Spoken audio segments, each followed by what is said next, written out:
الرحمن الرحيم الحمد لله وحده والصلاة والسلام على من لا نبي بعده أما بعد فأعوذ بالله من الشيطان الرجيم بسم الله الرحمن الرحيم إن الدين عند الله الإسلام وقال تعالى ولا يحسبن الذين كفروا أنما نملي لهم خير لأنفسهم إنما نملي لهم ليزدادوا إثما ولهم عذاب مهين صدق الله مولانا العظيم وصدق رسوله النبي الكريم ونحن على ذلك لمن الشاهدين والشاكرين والذاكرين والحمد لله رب العالمين. قابل احترام بزرگان دین، اس دنیا میں فتنوں کی تاریخ بھی اتنی ہی پرانی ہے جتنی انسان کی تاریخ پرانی ہے. اللہ تبارک و تعالی نے اس دنیا کو بنایا اور اس کے بعد اللہ نے ارادہ فرمایا کہ اس دنیا میں اپنی زمین پر اپنا ایک نائب انسان کی شکل میں بنائیں گے. حضرت آدم علیہ السلام کی شکل میں سب سے پہلے انسان اس دنیا میں وجود میں آئے اور اسی وقت سے فتنہ شروع ہو گئے. اللہ تعالیٰ نے حکم دیا تمام ملائکہ کو کہ آدم علیہ السلام کو سجدہ کرے، تو آدم علیہ السلام کے مقابلے میں ایک فتنہ کھڑا ہوا جو پہلے سید الملائکہ تھا، مگر جب فتنہ بنا تو اللہ نے قیامت تک اس کو لعنت کا مستحق بنا دیا. تو امت میں فتنوں کی ابتدا اور اس کی تاریخ اتنی ہی پرانی ہے جتنی انسان کی تاریخ ہے. اس کے بعد اللہ تعالیٰ نے حضرت آدم علیہ السلام کو جب اس دنیا میں زمین پر اتارا تو اللہ نے اولاد کا سلسلہ شروع کیا اور 2 بیٹے دیے. وہی فتنہ جو شیطان میں حسد کی شکل میں پیدا ہوا تھا، وہیں 2 بیٹوں کے اندر وہی فتنہ پیدا ہوا اور اس فتنے کی وجہ سے قابل نے حابل کا قتل کیا اور ایک ایسی بری رسم اس دنیا کے اندر جاری ہوئی کہ وہ قیامت تک ختم ہونے والی نہیں ہے. حضرت ابراہیم علیہ السلام آئے تو ابراہیم علیہ السلام کے مقابلے میں فتنے کی شکل میں نمرود نمودار ہوا. موسیٰ علیہ السلام آئے تو فرعون فتنے کی شکل میں نمودار ہوا اور یہ سلسلہ اللہ کے نبی صلی اللہ علیہ وسلم کے زمانے تک چلتا رہا. حضرت عیسیٰ علیہ السلام اور اللہ کے نبی صلی اللہ علیہ وسلم کے درمیان 650 سال کا فاصلہ ہے، 571 سال کا فاصلہ ہے، کیونکہ آپ کی پیدائش عیسوی حساب سے سن 571 عیسوی ہے. اس وقت دنیا کی کیا حالت ہوئی ہوگی. اللہ تعالیٰ نے قرآن و سنت کے ذریعے اس دنیا کو پھر ایک بار روشنی کا پیغام پہنچانا چاہا تو اللہ کے نبی صلی اللہ علیہ وسلم کو 40 سال کی عمر میں نبوت سے نوازا اور آپ نے 23 سال کے اندر وہ انقلاب اس دنیا کے اندر برپا کیا کہ آج تک اس کی نظیر پہلے ملتی ہے نہ بعد میں ملے گی، بہت کم مدت کے اندر. لیکن اللہ کے نبی صلی اللہ علیہ وسلم جب اپنی زندگی کے آخری مراحل میں چل رہے ہیں تو آپ کی امت میں بھی فتنہ نمودار ہوا اور مسیلمہ کذاب اس نے نبوت کا دعویٰ کیا. تب اللہ کے نبی صلی اللہ علیہ وسلم ابھی بقید حیات ہیں اور حضور کو دعوت نامہ لکھ رہا ہے کہ میری اوپر اللہ کی طرف سے وحی آتی ہے تو مجھے سچا نبی مان لو. ابھی آپ دنیا سے پردہ نہیں فرما رہے، اس وقت ہی فتنے نمودار ہو چکے. اللہ کے نبی صلی اللہ علیہ وسلم نے حضرت فیروز دیلمی رضی اللہ تعالیٰ عنہ کو بھیجا اور مسلمہ کذاب کا کام تمام کیا. اللہ کے نبی صلی اللہ علیہ وسلم دنیا سے پردہ فرما گئے. حضرت ابو بکر صدیق رضی اللہ تعالیٰ عنہ کا دور خلافت شروع ہوا. ارتداد کا فتنہ کہ کتنے لوگ زکوٰۃ کا انکار کر رہے ہیں. زکوٰۃ کا حکم صرف اللہ کے نبی صلی اللہ علیہ وسلم کے زمانے تک تھا، اب زکوٰۃ ہم نہیں دیں گے. حضرت ابو بکر صدیق رضی اللہ تعالیٰ عنہ نے ان مرتدین سے بھی مقابلہ کیا۔ حضرت عمر رضی اللہ تعالیٰ عنہ مشورہ دے رہے ہیں امیر المومنین اس وقت اس فتنے سے اتنی سختی کے ساتھ نمٹنا مصلحت کے خلاف ہے۔ تو حضرت ابوبکر صدیق رضی اللہ تعالیٰ عنہ نے جو جملہ ارشاد فرمایا کہ جبار فی الجاہلیہ و خوار فی الاسلام، جاہلیت کے زمانے میں تو بڑے سخت مزاج تھے اور اسلام میں اتنے نرم پڑ گئے، قص الدین وانا خیر، دین کا ایک معمولی حکم بھی چھوڑا جا رہا ہو اور ابوبکر زندہ ہو یہ نہیں ہو سکتا، یعنی میرے جیتے جی اللہ کے نبی صلی اللہ علیہ وسلم کے دین میں معمولی نقص بھی نہیں آ سکتا۔ زکوٰۃ میں اونٹ نہیں، اونٹ کی رسی دینے سے بھی اگر کوئی انکار کرے گا تو ابوبکر اس کا مقابلہ کرے گا۔ یہ سختی تھی کہ یہ فتنہ بہت جلدی ختم ہوگا، مگر اور ایک فتنے نے سر ابھارا۔ سجا نامی عورت نے بھی نبوت کا دعویٰ کیا، اسود انس نے بھی نبوت کا دعویٰ کیا۔ حضرت ابوبکر صدیق رضی اللہ تعالیٰ عنہ نے صحابہ کا ایک لشکر روانہ فرمایا کہ اس کا خاتمہ کیا جائے۔ 12 صحابہ کرام اس جنگ میں شہید ہوئے اور اسود انس کا فتنہ ختم ہوا۔ اب ظاہر سی بات ہے ہم تو قرب قیامت کے دور میں جی رہے ہیں۔ اللہ کے نبی صلی اللہ علیہ وسلم خود ارشاد فرما گئے کہ میرے بعد نبوت کا دعویٰ کرنے والے 30 لوگ پیدا ہوں گے۔ چھوٹے چھوٹے فرٹیچر کی تو بہت ہے، مگر جن کو فالوور زیادہ ملیں گے، جن کی شہرت ہوگی، ایسے 30 ہوں گے، کذاب ہوں گے۔ انا خاتم النبیین لا نبی بعدی، میں انبیاء کے سلسلے کو ختم کر چکا ہوں، میرے بعد کوئی نبی نہیں آئے گا۔ ایک صحابی فرماتے ہیں ایک مرتبہ اللہ کے نبی صلی اللہ علیہ وسلم نے ارشاد فرمایا میری اور مجھ سے پہلے گزرے ہوئے انبیاء کی مثال ایسی ہے جسے ایک شخص نے بہت شاندار محل تعمیر کیا ہو، پورا محل تیار ہو چکا ہو اور اس میں ایک سوراخ باقی رہ گیا ہو جہاں ایک اینٹ رکھی جا سکتی ہے، بس اتنی جگہ باقی ہے، اور ایک بندہ اس محل کو حیرت کی نگاہ سے دیکھ رہا ہے اور وہ یہ کہتا ہے کہ اس پورے محل میں صرف ایک اینٹ کی جگہ باقی رہ گئی ہے، وہ ایک اینٹ کی جگہ میں ہوں اور اللہ نے میرے ذریعے نبوت کو ختم کر دیا ہے۔ اب یہ نبوت کا محل اپنے اختتام کو پہنچ چکا ہے، اب کسی کو ضرورت نہیں ہے کہ نبی بن کر کے آئے اور رہنمائی کرے امت کی۔ اللہ کے نبی صلی اللہ علیہ وسلم کا ایک امتیازی وصف ہے۔ دیکھیں آپ نے بہت سی مرتبہ سنا ہوگا کہ مسلمانوں کا بنیادی عقائد میں سے عقیدہ ختم نبوت ہے۔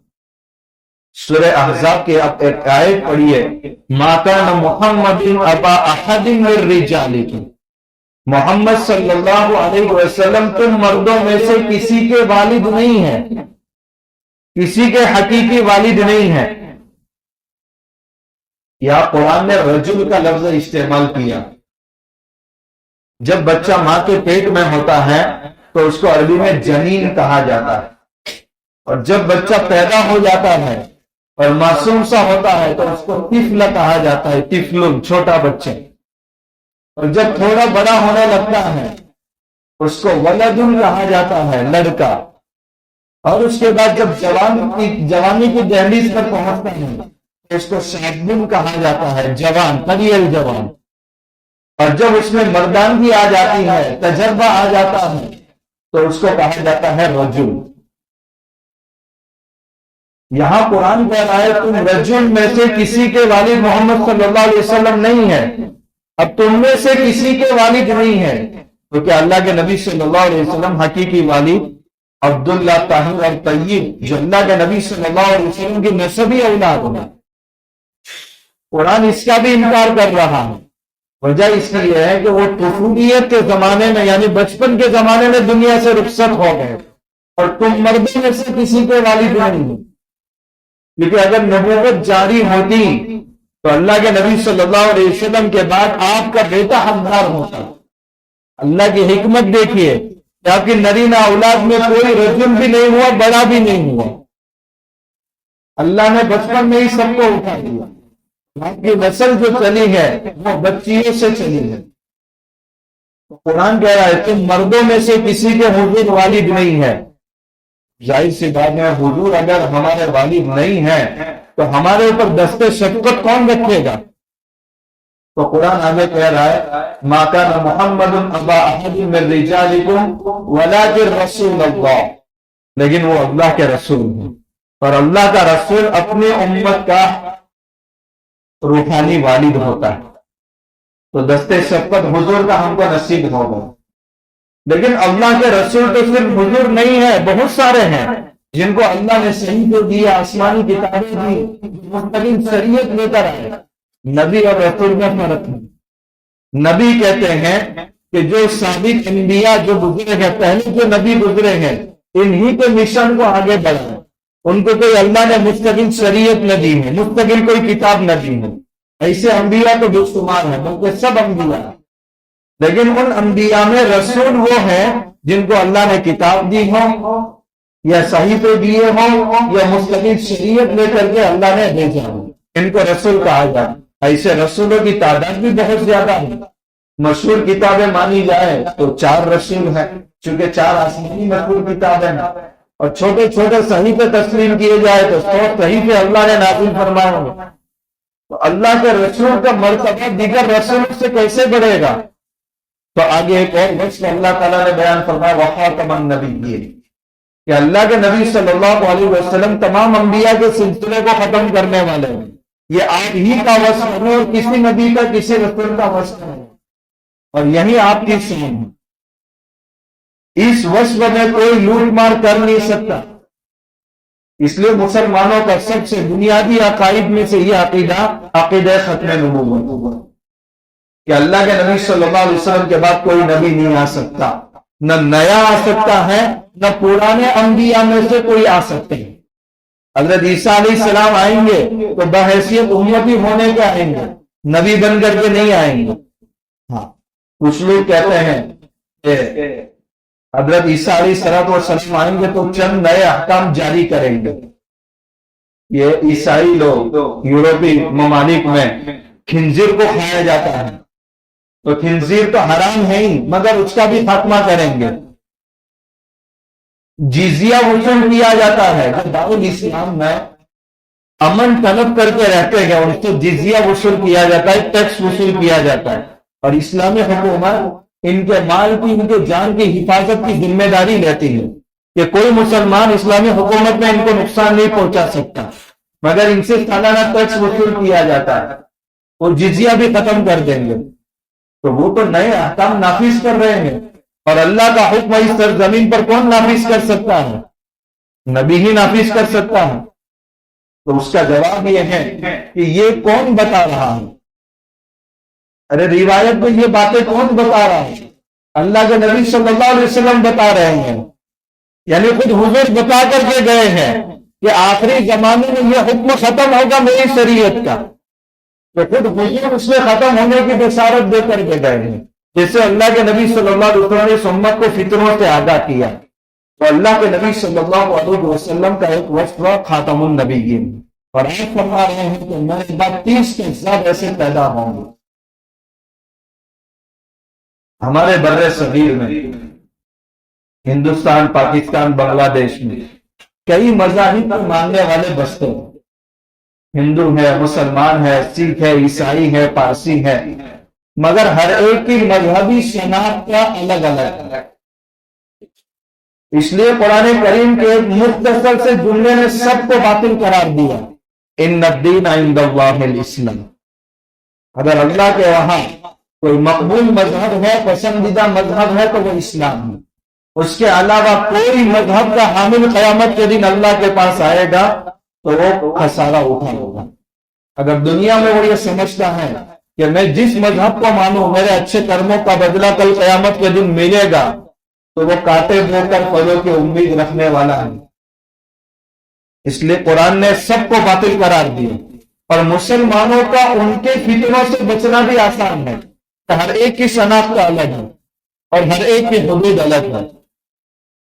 مگر کچھ فرقے اور کچھ مذاہب ایسے ہیں جو اپنے آپ کو مسلمان ظاہر کرتے ہیں یا اپنے آپ کو مسلمانوں جیسا بتاتے ہیں. نقصان اسلام میں ان لوگوں سے سب سے زیادہ ہوتا. مسلمان ہوتے نہیں ہیں مگر اپنے آپ کو مسلمان ظاہر کرتے ہیں یا مسلمان جیسا بتاتے ہیں، اور ان کی گفتگو، ان کا پہناوا، ان کا رہن سہن، ان کا انداز بیان ایسا ہوتا ہے کہ مسلمان یہ سمجھتے ہیں کہ یہ ہماری طرح مسلمان.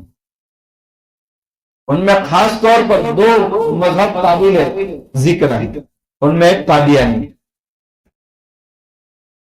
یہ قادیانی جب انگریزوں نے اس ملک پر حکومت کا ارادہ کیا 150 سال کے بعد، 150 سال تک وہ تجارتی سرگرمیوں میں مشغول رہے، لیکن 150 سال کے بعد اس ملک میں مسلمانوں کی حکومت ختم کر کے اپنے حکومت قائم کرنے کا جب ارادہ کیا تو ظاہر سی بات ہے سب سے زیادہ دور کن کو ہو سکتا ہے؟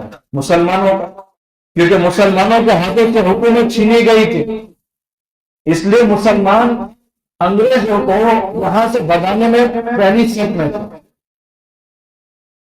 سالہ سال تک جنگیں چلتی رہی، مگر انگریز نے جب یہ دیکھا کہ ہندو مسلم کا اتحاد اس ملک میں ہم کو رہنے نہیں دے گا، اس لیے انہوں نے ایک اصول اپنایا، ڈیوائڈ اینڈ رول، تقسیم کرو اور حکومت کرو. ان کو جتنا تقسیم کریں گے اتنے دن ہم یہاں زیادہ رہ سکتے. تو انہوں نے 2 ٹائم بم بنائے تھے جو بالکل بر وقت بلاسٹ ہوئے تھے. ایک طرف غلام احمد قادیانی کو تیار کیا اور دوسری طرف سوامی دیانند سرسوتی کو تیار کیا. اس نے ایک کتاب لکھی ستیہ پرکاش، اور اس میں ٹارگیٹ، چونکہ ہندوؤں میں بھی اس نے اسلام کا بیڑا اٹھایا تھا، اس لیے وہ بت پرستی کے بھی خلاف تھے اور اسلام پر بھی انہوں نے اعتراضات کیے. اب ظاہر سی بات ہے اسلام پر یہاں سے اعتراضات ہو رہے ہیں تو یہاں مسلمانوں کی طرف سے انگریزوں نے اپنا ایک نبی کھڑا کیا اور یہ اس کا دفاع کر رہا ہے.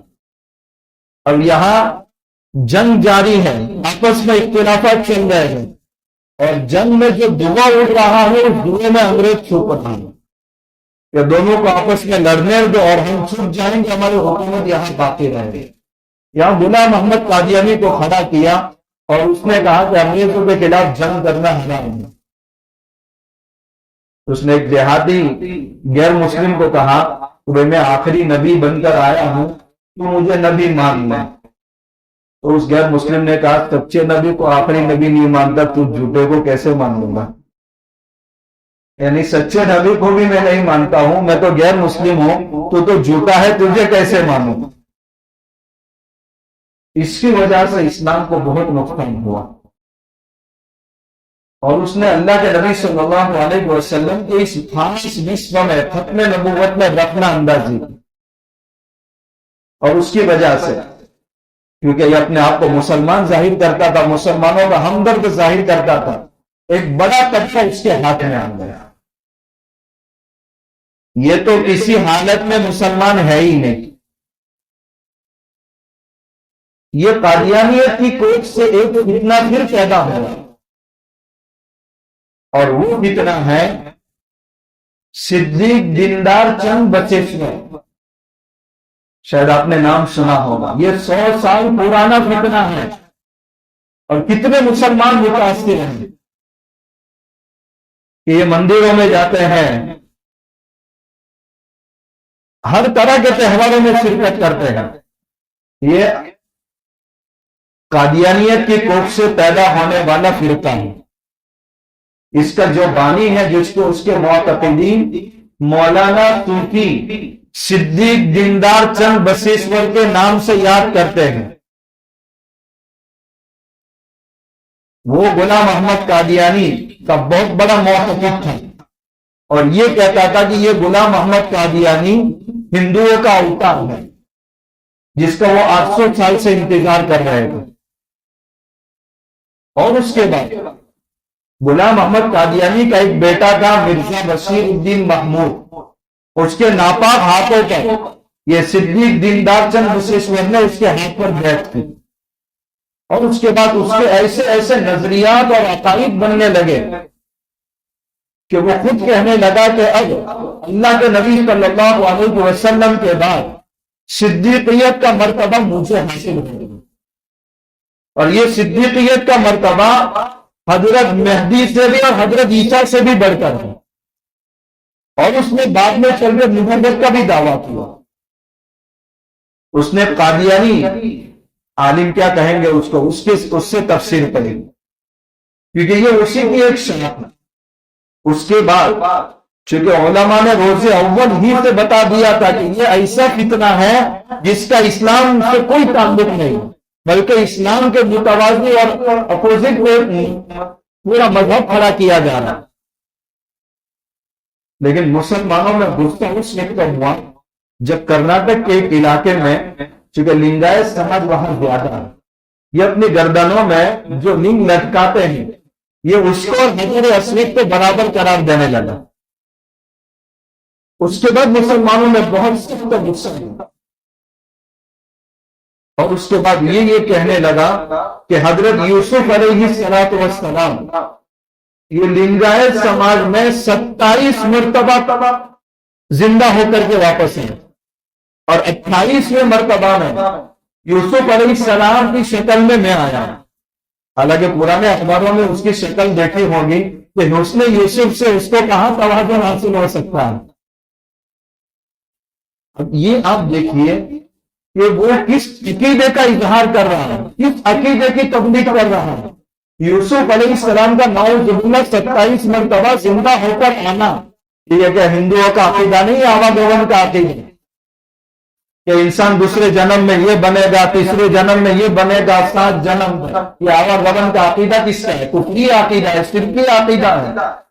آج مسلمانوں میں بھی یہ عقیدہ سرایت کر رہے ہیں، کہتے ہیں نا سال میں کسی دن مردے آتے ہیں، گھروں میں ان کی لوہے آتی ہیں۔ بھئی یہ عقیدوں کا بگاڑ اس زمانے میں عروج پر ہے، اور ان کی محنت کا میدان ایسی جگہوں پر ہے جہاں مسلمان غربت کا شکار ہے، اور گلبرگہ میں تو نوجوان بڑی تعداد میں ان کے ہاتھ میں آئے تھے جن کو دین کی کوئی معلومات نہیں تھی۔ اگر کھل کر کے کہا جائے تو ہمارے ملک میں جو مسلم مخالف تنظیمیں ہیں ان سے رشتہ بہت زیادہ مضبوط ہے ان لوگوں کا۔ کمبھ کے میلے کے انویٹیشن ان کو ہر مرتبہ جاتا ہے، بڑی تعداد میں یہ لوگ وہاں شرکت کرتے ہیں۔